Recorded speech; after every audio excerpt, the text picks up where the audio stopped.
Thank you for watching Murder, Monsters, and Mysteries. Today we take a look at a strange creature, and in my opinion, one of the scariest mythical cryptids to ever be conceived, the Likho. If you're from Belarus, Bosnia, Bulgaria, Croatia, the Czech Republic, Macedonia, Montenegro, Poland, Russia, Serbia, Slovakia, Slovenia, or Ukraine, you might be very aware of these creatures and their supposed existence. And for hundreds, if not thousands of years, they've believed in the Likho. In the Slavic belief system, they very regularly attribute things such as death or sickness to magical explanations. Depictions of the Likho can vary, from an evil male goblin to a skinny old woman in black, or even to a giant taller than the trees. The only thing that these three depictions have in common are bad luck, in that it brings bad luck, and all three personas only have one eye. The literal translation of the word Likho is damn. It's commonly used when they don't want to pronounce words such as the devil or Satan. In ancient pre-Christian times, Likho was considered to be the servant of death. People would build a one-eye idol and set fire to it as a symbol of dispelling sickness and death. Later on, people gave up this literal depiction of Likho and started to view it as more of an abstract, spiritual construction and as the embodiment of evil and misfortune. In many Slavic tales, Likho would murder people by drowning them. It would jump on the victim's neck, riding on their backs, pushing them further under the water. It was believed that when the Likho was on someone's back, they would wade into a nearby body of water, hoping to shake the Likho off and drown it, but in doing so would accidentally drown themselves. It was believed that Likho's attack always led to what they called accidental drowning, unlike some other creatures. Nevertheless, when people used to die mysterious drowning deaths, the locals would believe it to be caused by the Likho. And now for a brief commercial break. From the evil one, deliver me. From the evil one, deliver me. At the hour of my death, At the hour of my death, call me and bid me to come to thee. call me and bid me to come to thee.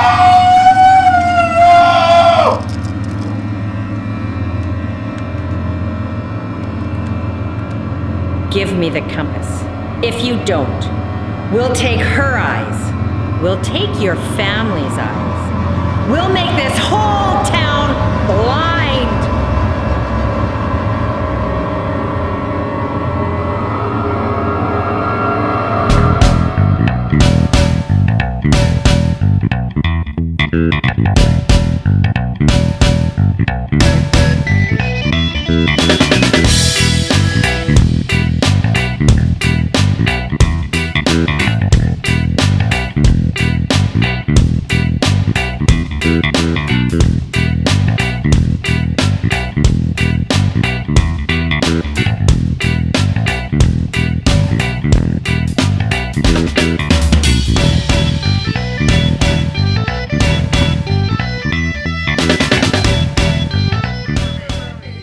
From the evil one, deliver me.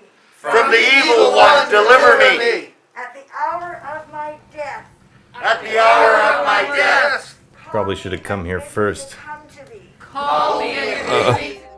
There are many Slavic tales depicting the Likho, but the one about the blacksmith and the tailor is probably the most well known. One time, two good men, a blacksmith and a tailor, decide to go on a quest to seek out evil in a form that they have never previously encountered.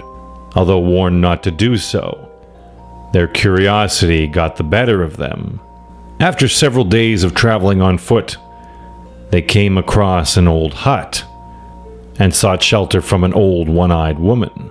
They didn't know she was actually Likho. The old one-eyed woman first slaughtered and cooked the tailor on her stove. She devoured his boiled flesh in front of the blacksmith's eyes. When she finished, it was his turn. He, however, revealed to her his profession and offered to make anything she wanted if she'd spare him from death. After giving some thought to the idea, she agreed and asked the blacksmith for a new eye. He agreed to make her one, but only on the condition that she remains tied to a chair so he could work safely.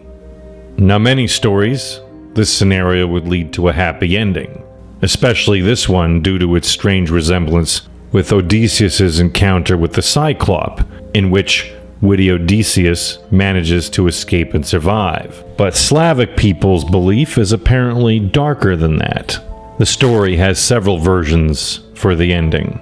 Ending number 1. Likho agreed to the blacksmith's condition, but once she was safely tied, he tricked her by poking her in the eye with a burning hot stick and escaped. This ending is the most similar to that of Odysseus. The second ending. Before the blacksmith managed to escape, Likho untied herself from the chair and barred the hut's exit, so the blacksmith had to spend the night there. In the morning, blind Likho opened the hut door to take her sheep into the pastures to ensure that the man didn't escape with the sheep. She touched each one as they passed by her. The blacksmith was lucky to have a sheepskin coat, so he just inverted the garment and passed through Likho's hands as sheep. He ran into the woods only to find a golden axe in a log. He tried to remove it, but it wouldn't move a millimeter. What was much worse was the realization that his hand was stuck to the axe. At this point, Likho was approaching, so in order to escape, he amputated his own arm and got away. Ending 3. He doesn't amputate the arm. Likho comes, and she murders him on the spot. Ending 4.